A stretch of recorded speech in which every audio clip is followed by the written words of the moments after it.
a gente não saudou. Pastor Giliardi está ausente nessa noite, devido ainda à situação do trabalho dele, amém? Mas nós estamos aqui juntos para celebrarmos ao Senhor. E louvamos a Deus por toda a sua bondade, por tudo que a gente tem vivido, experimentado e provado. Amém, irmãos? Glória a Deus. Por mais que sejam desafios, problemas e dificuldades, mas o Senhor tem nos sustentado, nos amparado, nos agraciado com a sua misericórdia. Amém, irmãos? E por isso nós estamos aqui nessa noite. Antes de nós entrarmos na mensagem, na pregação em si, eu quero aproveitar e lembrar os irmãos, tá? Os que não tiveram aqui no domingo passado, que no primeiro domingo de março, os irmãos aí anotem, primeiro domingo de março, eu não me lembro a data exatamente, acho que é dia 2, obrigado. No dia 2 de março, nós não teremos culto à noite aqui. Amém? Domingo, dia 2 de março, nós não teremos o culto à noite aqui. Nós agora vamos adotar uma liturgia diferente para o primeiro domingo do mês. Então nós vamos ter um culto matutino, tá? A partir das 10 horas da manhã, nós iremos fazer um culto matutino e depois você traz o que você ia almoçar em casa, traz para cá, a gente vai juntar todo mundo aqui. E depois do culto, depois da ceia, nós vamos almoçar juntos, ter um tempo juntos aqui de comunhão, amém? Ter um tempo juntos aí para a gente se conhecer mais, para a gente poder exatamente usufruir, né, desse tempo com os nossos irmãos. Então anote aí, domingo, dia 2 de março, amém? Então nós estaremos aqui com esse propósito, vamos alugar umas mesas, então a gente vai fazer, um culto completamente diferente, irmãos, completamente diferente. A gente vai sentar à mesa, literalmente, não vai ser esse processo, né? Um fala e o outro escuta, mas a gente vai sentar todos numa mesa, frente a frente. E aí vamos compartilhar da palavra de Deus, vamos compartilhar do ritual da ceia e vamos compartilhar de uma refeição também todos juntos. Amém? Então, deixa isso aí anotado, guarda isso anotado em nome de Jesus. Irmãos, nós vamos então dar início a todas as oportunidades que eu estiver aqui. Nós vamos falar um tempo sobre princípios de Deus, amém? E você pode se perguntar por que a necessidade de eu entender ou de eu precisar saber sobre os princípios de Deus. Porque, irmãos, quando nós conhecemos a Deus, os seus atributos, o seu caráter, e quando nós olhamos para a palavra de Deus num escopo ou num contexto assim bem completo de Gênesis a Apocalipse, nós entendemos que a palavra de Deus ela aponta para uma direção. E a direção que a palavra de Deus aponta, seja no Antigo Testamento ou no Novo Testamento, é sobre Jesus Cristo. Amém? É sobre Jesus Cristo. Ele estava lá no início e está lá também no final. Então, ele é o Alfa e o Ômega. Só que, exatamente entendendo isso, nós temos um Deus, irmãos, que ele age, reage e se move por princípios. E princípios nós vamos entender que não é regras e nem leis, mas princípios são exatamente uma normativa aonde tudo começa, aonde tudo nasce. Para os irmãos poderem entender melhor a direção da nossa caminhada aqui nessa noite, Um princípio, por exemplo, estabelecido por Deus. O peixe, ele vive fora da água. Pronto, é um princípio. Ok? Você pode chamar de uma lei física ou uma lei natural, mas é um princípio que Deus estabeleceu. O peixe, ele não vive fora da água. Se não for um animal aquático ou pelo menos anfíbio, ele consegue viver na água? Só se for o Aquaman, né? Então, essa é a grande realidade. Existem coisas, leis, princípios que Deus estabeleceu na terra, irmãos, e me parece que nós, como cristãos, temos esquecido. Quando nós abrimos a palavra de Deus e lemos que Ele sustenta os luzeiros, o sol está lá no cosmos, lá no espaço, mas ele está sendo sustentado por Deus. Quando olhamos aí os planetas, todos em órbita, todos ali, tudo está sendo sustentado por Deus. E a pergunta que eu faço aos irmãos: por que se a gente olha para o céu e entende que essa lua bonita que está fazendo esses dias aí, ela é obra, criação e sustentação da palavra de Deus, por que a gente ainda acredita ou vive de forma inconsequente, ou no nosso momento de adversidade a gente acha que Ele não está nos sustentando? E por isso a gente precisa entender esses princípios. E por quê? Porque esses princípios, irmãos, quando são quebrados, geram o quê? Consequências. Princípios quebrados geram consequências. E aí, irmãos, não é sobre Deus castigar, é consequência dos princípios quebrados. E a gente precisa entender isso. A gente precisa entender, irmãos, que Deus estabeleceu esses princípios. Vamos falar alguns. Por exemplo, Ele próprio, Ele em si, Ele é tudo. Deus é um princípio. Por exemplo, a família é um outro princípio que Deus estabeleceu, irmãos. Uma família, quando Ele fez todas as coisas. Princípios como, por exemplo, Deus criou o homem e depois a mulher. Princípios de masculinidade e de feminilidade. A gente precisa entender isso. Então a gente vai, ao longo desses momentos, conversando um pouquinho mais sobre isso. Eu gostaria que você pode ficar sentado. Nós só vamos ler um versículo. E é o primeiro versículo da Bíblia que eu gostaria que você abrisse nessa noite. Gênesis capítulo 1, versículo de número 1. É o texto que nós vamos falar aqui nessa noite. Quem aí é da turma da escola dominical e lembra do texto de cor? Agora todo mundo já abriu a Bíblia, né? Quem lembra desse texto de cor? No princípio, criou Deus os céus e a terra. Está todo mundo colando aqui. Irmãos, é um versículo pequeno, pequenininho, poucas palavras. Mas, irmãos, é um versículo que contém exatamente a base de tudo aquilo que nós precisamos. E aí, irmãos, nós passamos a entender por que ele é o primeiro versículo da Bíblia. Porque quando nós lemos esse versículo e entendemos ali no princípio, ele não está querendo dizer simplesmente no começo, ou quando começou todas as coisas, que não é sobre isso que ele está falando somente. Porque no princípio aqui, ele tem exatamente a conotação que eu disse aos irmãos, o conceito que eu disse aos irmãos no início. Ou seja, no princípio, através de uma base, através de algo que já existia, Deus criou os céus e a terra.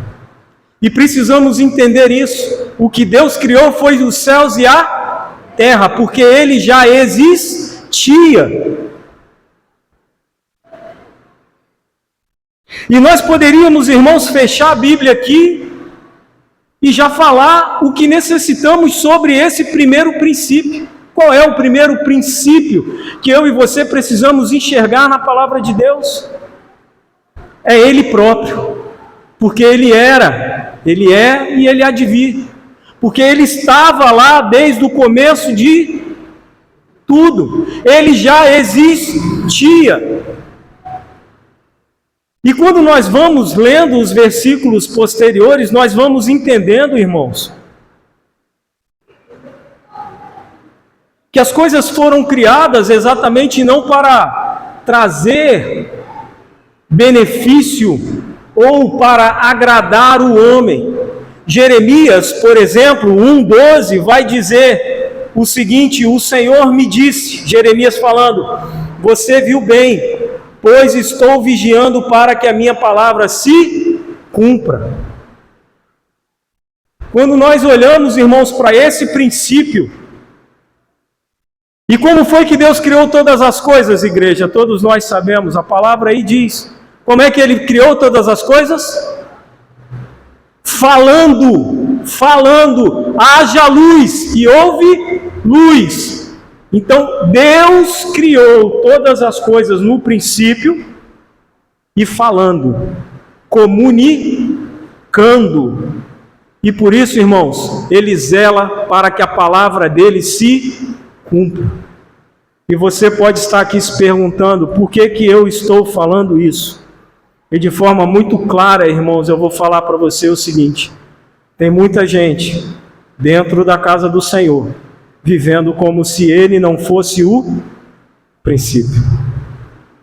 Vocês lembram que numa das pregações que nós falamos em Provérbios, diz que o princípio da sabedoria é o quê? O temor a Deus. Sabe, irmãos, a gente às vezes age como as nossas crianças. A gente não quer fazer coisa errada com medo do castigo. Mas acontece, irmãos, que há consequências de tudo que nós fazemos, irmãos. Há consequência de tudo que nós falamos. Há consequência da forma que nós nos movemos. Quantos não estão aqui nessa noite e podem estar arrependidos de alguma coisa que tenha feito? Não é não, Bruno? Ou, como eu, cansado, literalmente cansado. A minha estrutura física não tem mais condições de suportar decisões erradas que eu tomei a minha vida inteira. Porque o meu corpo físico, irmãos, carrega essas marcas, essas cicatrizes, e elas vão nos acompanhar para o resto da vida.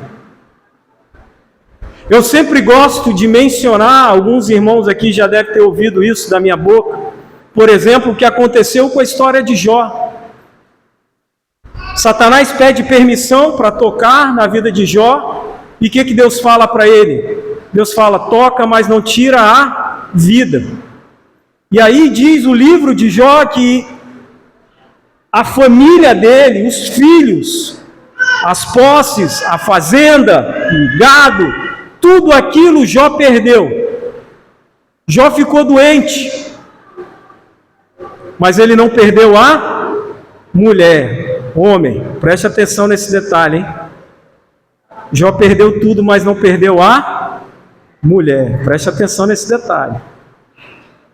E diz a palavra, irmãos, lá no final, que tudo o que aconteceu com Jó, tudo o que aconteceu com ele, diz que foi restituído. Os 10 filhos que Jó havia perdido foi restituído. Mas Deus ressuscitou aqueles que morreram?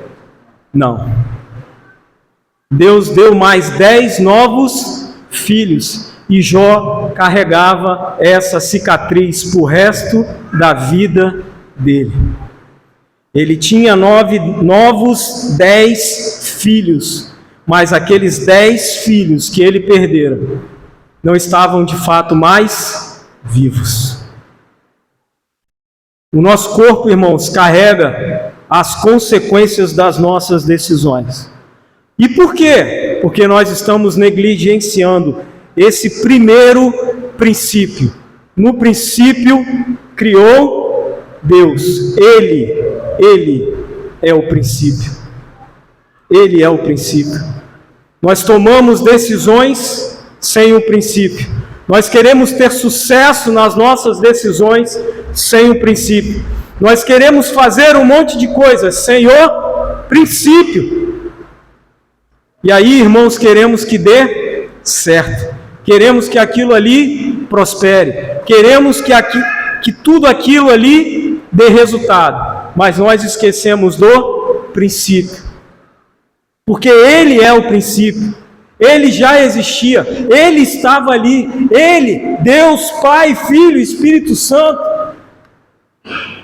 O Verbo foi declarado. Ele criou. E é interessante, irmãos, que no verso 2 vai dizer: era a terra sem forma e vazia, trevas cobriam a face do abismo, e o Espírito de Deus se movia sobre a face da terra. O que era sem forma e vazia? Era Deus que era sem forma e vazia? Era Jesus que era sem forma e vazio? Era o Espírito que era sem forma e vazio? Irmãos, o que era sem forma e vazia era a terra. E eu e você fomos constituídos da onde? Da terra. Não foi isso que nós encontramos no livro de Gênesis, não é isso? Que Deus formou Adão da onde? Do barro, da terra. Da terra. E aí você pode falar para mim, mas eles não tinham pecado, e realmente quando eles foram criados, Adão e Eva ali naquele momento, eles ainda não tinham conhecimento, a natureza pecaminosa, mas eles foram criados da terra, e quem dá forma à terra, irmãos, é Deus. A gente quer que a nossa vida esteja alinhada, a gente quer que a nossa vida esteja em forma, que a nossa vida esteja organizada. E sabe por que eu digo organizada?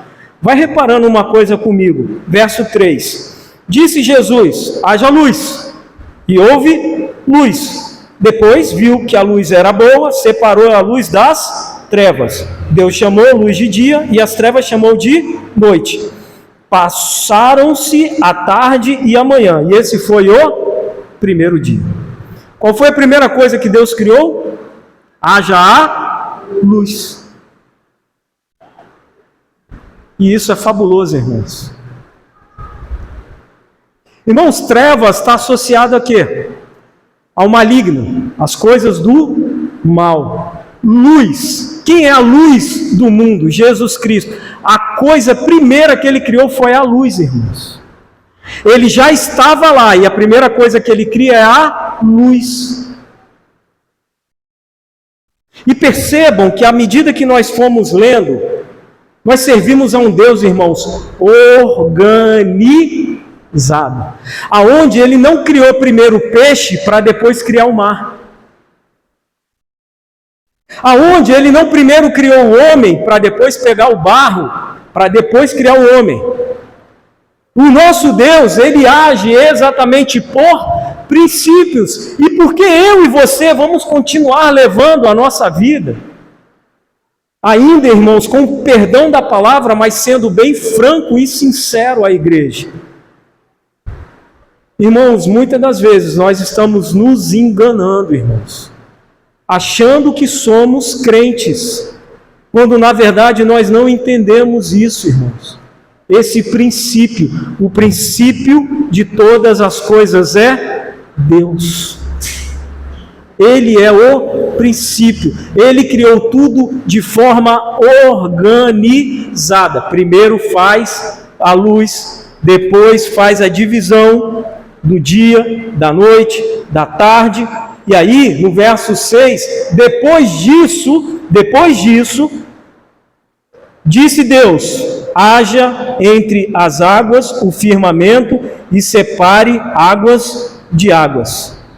Verso 7, então Deus fez o firmamento e separou as águas que ficaram abaixo do firmamento das que ficaram para cima. E assim foi. Ao firmamento Deus chamou de céu. Passaram-se a tarde e a manhã, esse foi o segundo dia. Verso 9: E disse Deus: ajuntem-se num só lugar as águas que estão debaixo do céu, e apareça a parte seca. E assim foi. A parte seca Deus chamou de terra, e chamou mares ao conjunto de águas, e Deus viu que ficou bom. Nós lemos, irmãos, até o verso 10. Deus já tinha feito peixe, Deus já tinha feito árvore, Deus já tinha feito alguma coisa nesse sentido? Não. Ele estava só preparando o quê? A base. Ele estava preparando a base. E é interessante, irmãos, que à medida que Deus vai criando todas as coisas, e outro fato característico que eu poderia chamar de segunda coisa característica de Deus que Ele cria, Ele não cria nada de forma aleatória. O nosso Deus, irmãos, Ele não fica assim, vou fazer qualquer coisa, não.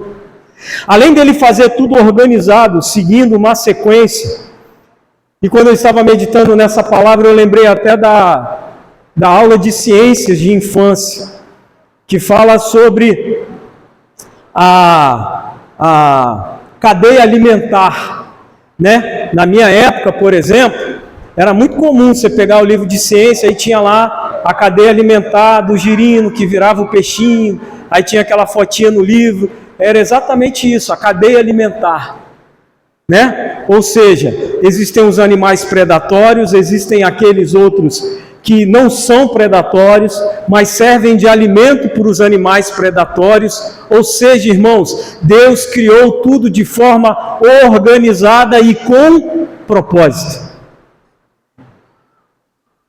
E como nós nos esquecemos disso, irmãos? Que Deus fez as coisas com propósito e continua fazendo até hoje com propósito.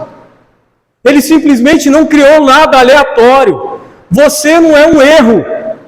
O seu pai, a sua mãe pode ter dito que você é um erro, mas você não é um erro. O que Deus fez não é um erro, irmãos. O que Deus gerou vida não é um erro.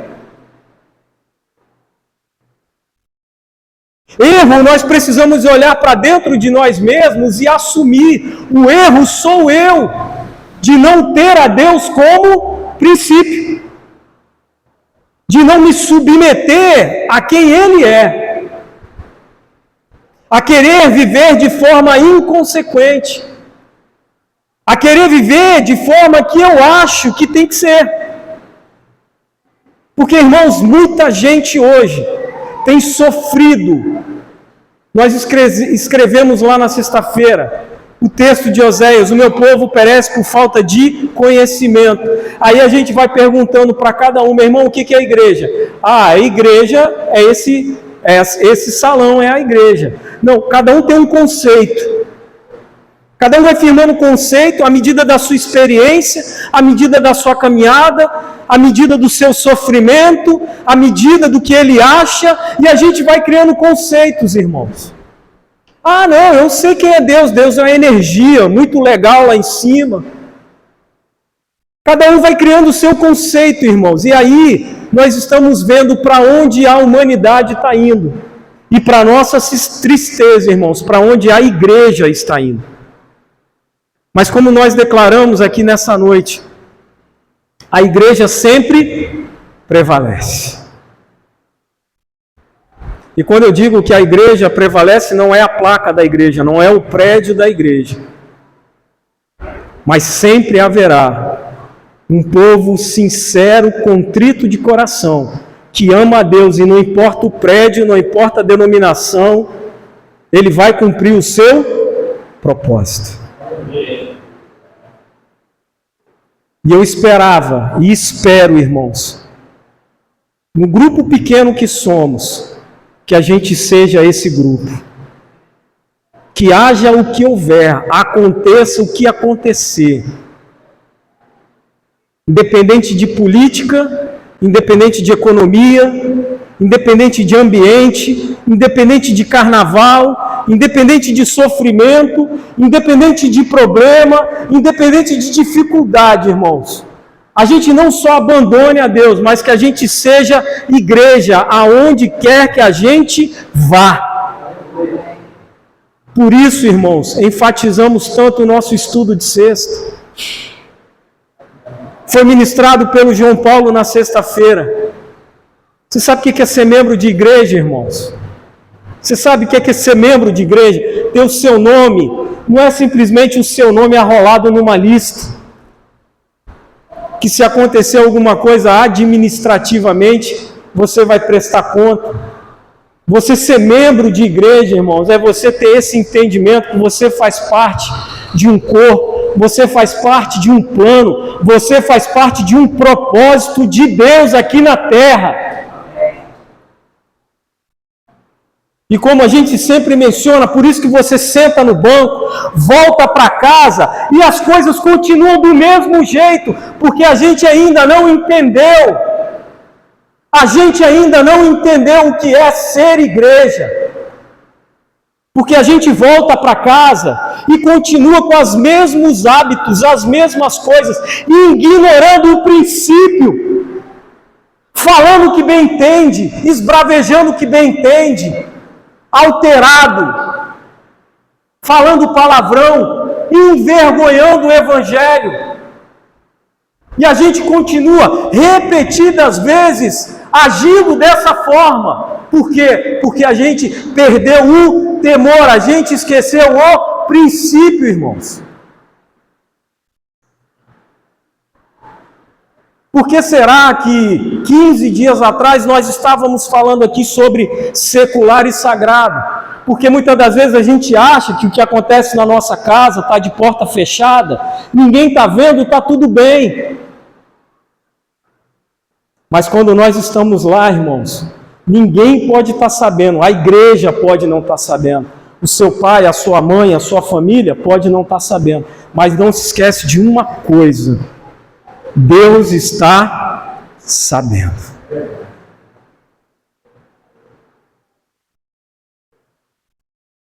Quando eu trato mal a Vanesca, Samuel pode não estar sabendo, o Isaac pode não estar sabendo.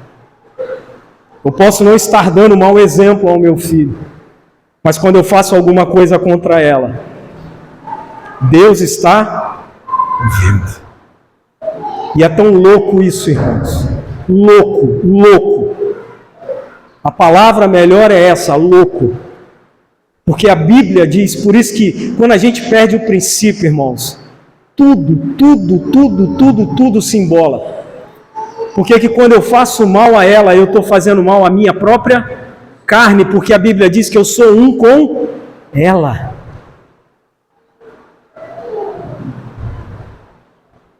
Qualquer palavra minha de agressão a Vanesca, qualquer coisa que eu faça contra ela, eu estou indo contra a minha própria carne.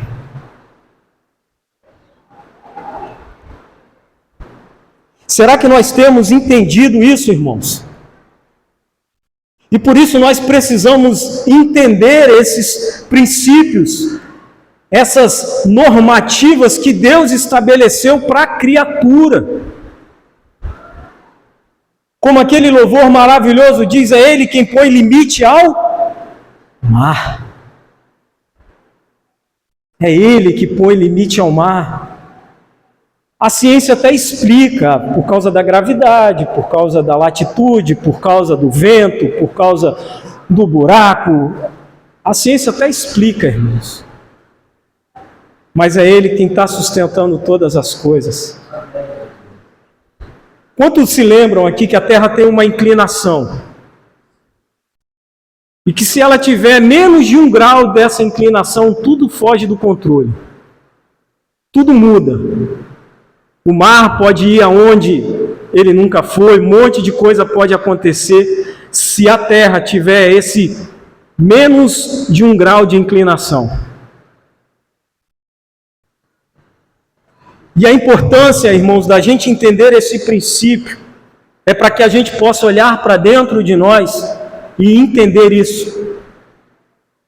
Eu vou contar uma história real para a igreja. sobre um pregador muito conhecido aqui dos irmãos, que é Billy Graham. Billy Graham, o grande evangelista Billy Graham. E em determinado momento, a revista Times, lá nos Estados Unidos, porque se os irmãos não sabem, Billy Graham, na sua época, no seu período, Billy Graham era um pastor cristão e ele era um dos conselheiros de alguns presidentes. Eu não vou me lembrar o nome desses presidentes, mas Billy Graham chegou a ser um dos conselheiros desses presidentes. Então, Billy Graham tinha acesso a Washington, ele tinha acesso a vários lugares importantes nos Estados Unidos. E a revista Time fez uma entrevista com ele e disse que fizeram uma investigação da vida de Billy Graham. Isso é um fato real, tá, irmãos? Não é uma história, não. Isso é um fato real. E aí fizeram, irmão Bruno, uma investigação da vida de Billy Graham, daquele homem. E não encontraram nada contra ele. Nada. Imposto, não encontraram nenhuma situação na vida dele, nenhuma mancha, não encontraram nenhuma ocorrência, não encontraram nada que pudesse desabonar aquele homem. E aí na entrevista, o entrevistador virou para ele e falou assim: Billy Graham, o FBI te investigou, várias pessoas te investigaram, então sim, e você tem uma vida libada, você tem uma vida perfeita. Alan, a palavra do entrevistador foi essa: você tem uma vida perfeita.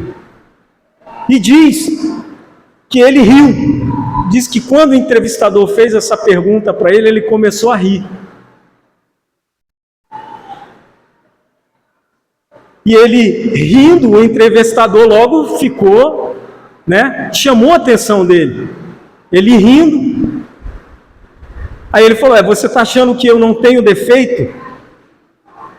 Aí o entrevistador virou para ele e falou: sim, você não tem nenhum defeito. Aí ele falou assim: eu tenho defeito. O entrevistador perguntou para ele: você pode contar qual o seu defeito? Irmãos, pesquisem sobre isso, a veracidade. Billy Graham falou: eu tenho um defeito. Sabe qual era o defeito de Billy Graham? Eu tenho queda por mulheres. Ele declarou na revista: eu tenho queda por mulheres. Aí o entrevistador exclamou: ué, então você faz tudo isso, e você trai a sua esposa, você vive uma vida inconsequente? Ele falou: nada disso, você não entendeu nada disso, você entendeu tudo errado.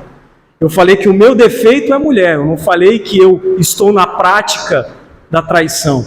E aí, qual é a resposta então, Billy Graham, que você dá se você tem esse defeito, essa tendência para a mulher? Então, o que você faz para resolver esse problema, esse pecado que está dentro de você? E a resposta dele foi simples e direta: eu tenho uma vida por princípios. E quando eu estou ao lado de uma mulher que vem água à minha mente, eu na mesma hora eu me distancio. Por quê? Porque eu sigo esse princípio. Enquanto muitas das vezes, irmãos, a gente fica escondendo o nosso pecado, tentando enganar a nós mesmos. Porque o que vai nos sustentar nessa caminhada com Cristo, irmãos, a igreja está aqui para ajudar, mas ela não vai conseguir te sustentar naquilo que você precisa. Ela pode até ser um suporte, como foi dito na sexta-feira, né, João Paulo? Um suporte.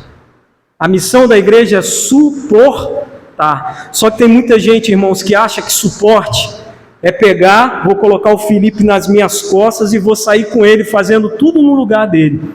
E não é isso que a Bíblia está falando. Não é eu pegar o Felipe, botar nas costas e agora, Felipe, pode deixar que eu vou suportar com você. Felipe, onde é que você está com problema? Eu estou com problema lá no meu trabalho. Aí eu ponho o Felipe nas costas, vou lá no trabalho com ele e resolvo o problema com ele. Não é isso que a Bíblia está falando. Nós somos suporte. Suporte de exatamente apoio. Apoio, irmãos. O suportar tem essa conotação de apoiar. Apoiar. Você sabe por quê? Porque no final a decisão é sua. Isso é tão real, irmãos. Isso é tão real. Porque como Deus fala para aqueles que profetizaram em meu nome? Em nome dele, no caso. A Bíblia diz sobre os falsos profetas que eles chegarão: Senhor, mas eu fiz maravilhas em teu nome. E Deus vai falar: se aparta de mim que eu não vos conheço. Irmãos, quem tem a prática de viver sem princípios, ou seja, a prática de viver pregando, não conhece a Cristo. Vou repetir. Quem vive na prática do pecado não conhece a Cristo. Ah, mas está dentro da igreja, mas vive na prática do pecado. Mas ele faz milagre, mas vive na prática do pecado. Sabe por quê, irmãos? Porque a gente coloca o dom e o agir de Deus acima do homem. Nesse tempo que estamos vivendo, você pode se perguntar: mas por que tem tantos pregadores que vivendo em adultério e eles ainda promovem cura e através deles ainda acontece milagre, cura, ainda acontece o mover de Deus? Você sabe por quê, irmãos? Porque tem muita gente que se vangloria de estar nessa posição aqui. E a gente esquece que quando Deus age com propósito, se Ele quiser, Ele faz uma mula falar. Tem gente que acha lindo o dom que recebeu e coloca ele acima de todas as coisas, mas se esquece que Deus é soberano. E se Ele quiser, irmãos, a palavra de Deus diz em determinados momentos que as pedras clamarão. E aí você vai falar: a pedra não tem boca, mas as pedras clamarão. Nós colocamos muitas das vezes os milagres e as curas acima de Deus, sendo que Ele é o princípio. Ele é esse primeiro princípio, é Deus. Irmãos, se você tem essa prática de falar em nome de Deus e viver pecando, irmãos, o juízo de Deus está sobre a sua vida. E você pode falar: mas também está sobre a sua. Concordo, também está sobre a minha. Mas a Bíblia diz que sem santificação ninguém verá a Deus. A Bíblia diz: sede santo porque eu sou santo. E é interessante, falando um pouquinho sobre o princípio da família, eu gosto muito desse texto, falei essa semana com alguns irmãos. Quando nós olhamos para a palavra de Deus aqui em Gênesis, irmãos, guardem isso no coração de vocês. Nós não temos como justificar as coisas diante de Deus. Eva vai e come do fruto. Ela chama Adão, Adão vai lá e come do fruto. E aí diz a palavra de Deus que Deus, passeando pelo paraíso, chama Adão. Aí diz que ele, se tampa a nudez e se apresenta diante de Deus com as minhas palavras, dito isso. E aí Deus fala para ele: Adão, o que aconteceu? E aí Adão fala para ele: foi a mulher que tu me deste. Eva, o que aconteceu? Foi a serpente. Foi a serpente. Não foi eu, não. Foi a serpente. A serpente que me induziu. Foi a serpente que falou no meu ouvido coisas agradáveis e eu fiz. E a gente se esquece, irmãos, que esse nosso Deus de princípio, uma das principais características do caráter de Deus, nós falamos sempre muito do amor. Mas o atributo de Deus, que nós, na maioria das vezes, esquecemos, é a justiça. E aí Deus é justo. E o que Ele faz? Ele dá uma sentença para o homem, Ele dá uma sentença para a mulher, e dá uma sentença para a serpente. Irmãos, eu não tenho como chegar diante de Deus e falar para Ele: Senhor, foi a mulher que Tu me deste. Aí eu fico pensando, Deus no céu agora, né, sem usar a palavra conjecturar, mas uma palavra mais atual. Vamos viajar agora um pouquinho, como o pastor Giliardi às vezes fala. A gente está lá no período do namoro, e namoro não tem nem na Bíblia, mas a gente está lá namorando. Aí a gente namora, a gente faz tudo que a gente quer, né? Está namorando, tudo bem, tá, aí faz tudo certo. Aí acontece alguma coisa, não, então vamos casar, né? Para acertar a nossa vida, vamos casar. Aí depois, lá na frente não dá legal, e aí a gente vira e fala assim: foi a mulher que tu me deste. Aí eu fico imaginando, Deus não faz isso, tá, irmãos? Mas eu fico imaginando, eu como pai, eu fico imaginando o seguinte: mas na hora que tu foi namorar, você não me consultou, né? Na hora que você foi fazer as suas coisas, você não me consultou. Aí agora você vem falar que é a mulher que tu me deste, né? Então agora aguenta. Foi você que escolheu. E aí, irmãos, eu estou tentando trazer de fato, de forma proposital, uma leveza, para que a gente possa entender, irmãos. Sabe por quê? Porque o tempo que nós estamos vivendo, nós não podemos ser uma igreja que está brincando com Deus. Ser uma igreja que negligencia a palavra de Deus. Porque, irmãos, esse princípio é o que norteia a nossa caminhada. E pode ter certeza, irmãos, em dado momento da nossa caminhada, aquilo que nós temos de fraqueza, aquilo que nós temos de deficiência, aquilo que nos amedronta, aquilo que nos paralisa, aquilo que é capaz de nos tirar da presença do Senhor, vai estar diante de nós. E se a nossa vida não for uma vida de princípios, irmãos, nós vamos cair. Por isso, nós precisamos entender o que é viver em princípio. Nós precisamos entender o que de fato isso significa. C.S. Lewis diz o seguinte: Deus quer falar conosco na saúde